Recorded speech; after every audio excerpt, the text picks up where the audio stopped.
6:30 in the morning in southeastern British Columbia in a beautiful part of the province called the Kootenays. It's mountainous.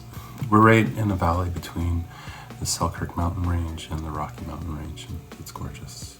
Today I am about to drive 6 hours to Seattle, Washington, taking in all of Washington State and the top part of Idaho. The Panhandle, do they call it the Panhandle? I'll be going for about 2 hours through Idaho. And America's been on my mind a lot the last few months now. And, at time of recording, there's over 400 anti-trans and LGBTQ2S bills throughout America. It's very concerning. I don't know how to help. I wish I did. As a Canadian, but also as an outside observer looking in and seeing how it's beginning to spill over into Canada with protests all across the country in Canada now at drag queen reading hours. I know it's coming here too. So I've been a little on edge preparing for this trip, and I just thought I'd make a video detailing my adventures through the Pacific Northwest, highlighting some of the beautiful things to see here, and hopefully show everyone that it's a great place to visit for trans and non-binary folks.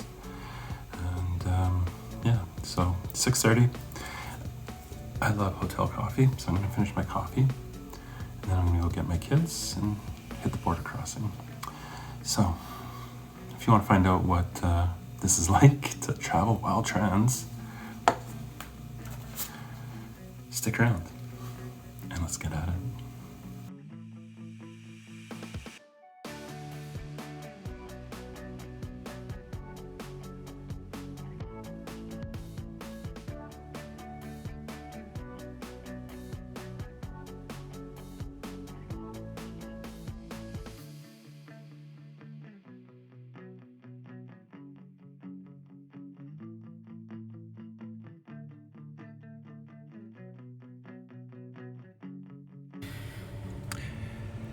Been on the road a couple hours now. Went through the border. No issues. Border guard was super chill. Used very inclusive language. I noticed when going through the court documents, birth certificates, passport, all that with my kids and me. Sandpoint, Idaho is lovely. It's right on this lake. I don't know what the lake is called, but the lake's gorgeous. Took a little...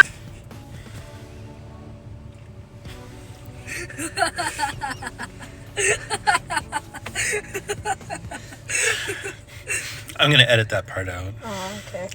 But my son just made a funny, and it was funny, but... So we are going to make our way to Seattle now. It's beautiful. Yay! It's beautiful in the Pacific Northwest, driving around mountains, driving around lakes, rivers, all that stuff. And we'll see what else the highway has to give us.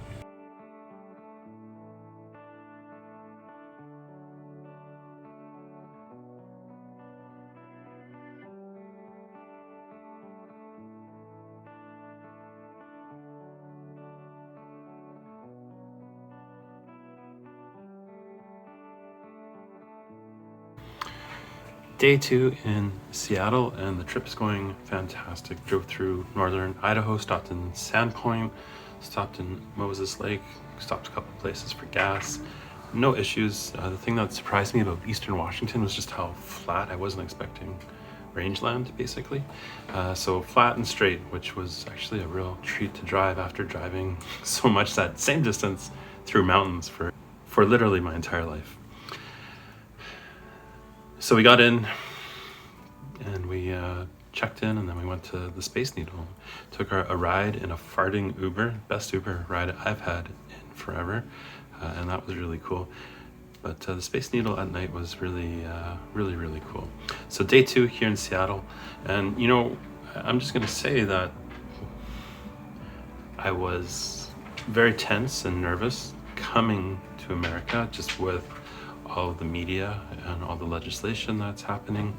But I think in the end what it shows is that A, you can't prejudge a situation, and B, there probably is some manipulation going on, or just that echo chamber that I'm in where it's amplified constantly.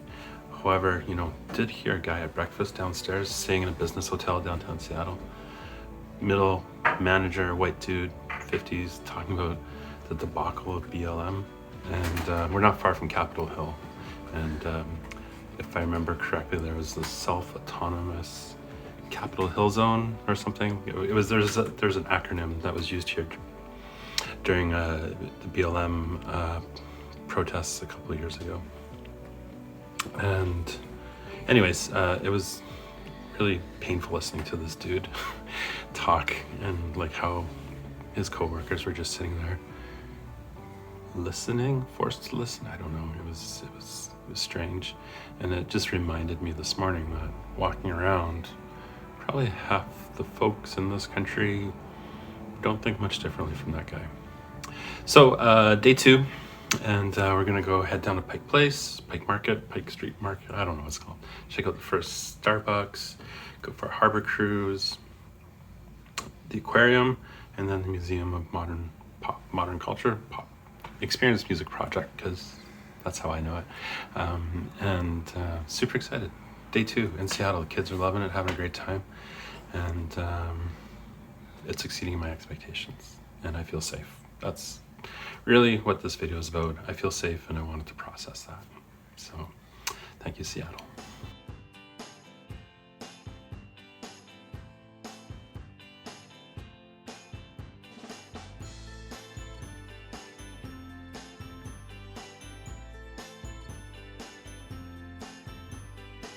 Last day in Seattle, and it's been a wonderful 3 days here, or 2.5 days, 2 nights, 3 days, whatever it is.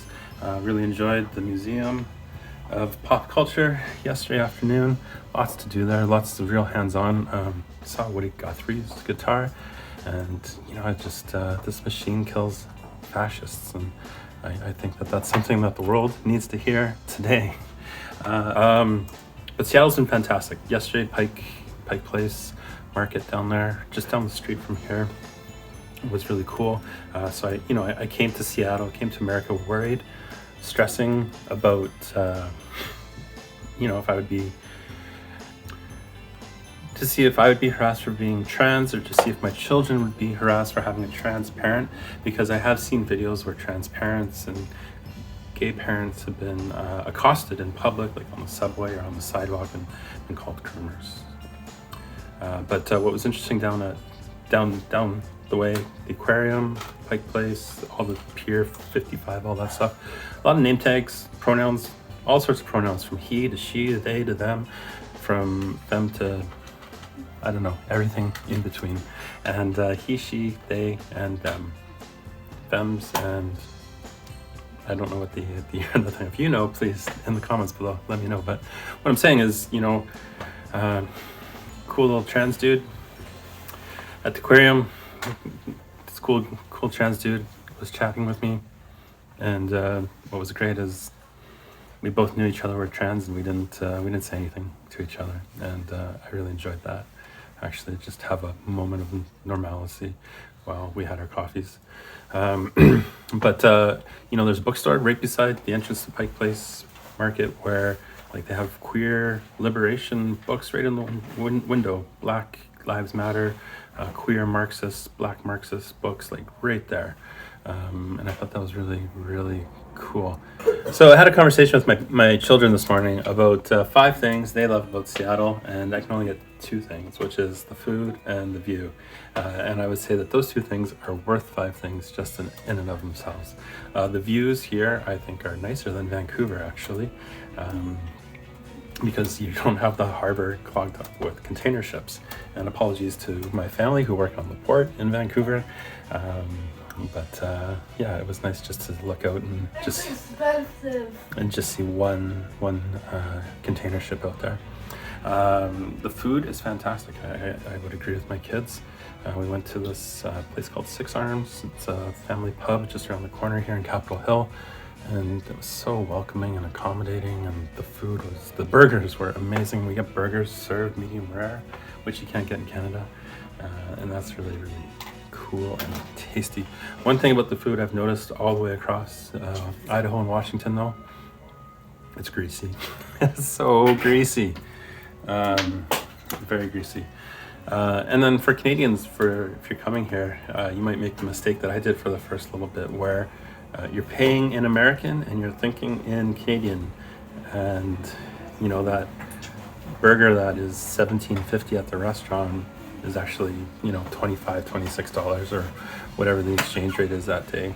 Lots of cool things to be had. So a great time in Seattle. I recommend it. If there are other places in America that you think are great road trips on the West Coast or even the Midwest, bucket list item of mine is Route 66 from Chicago to California. I'd love to do that personally. My grandfather's from Chicago. My daughter wants to go to Ohio, but if there's any road trips you would recommend, please in the comments below, let me know. Tips for traveling well trans throughout America. America is a big place, as is Canada, and safety I think remains a real big concern for all of us. So I hope everyone gets out this spring, this summer, and gets traveling now that the world is opened up again. And as always, here's to life.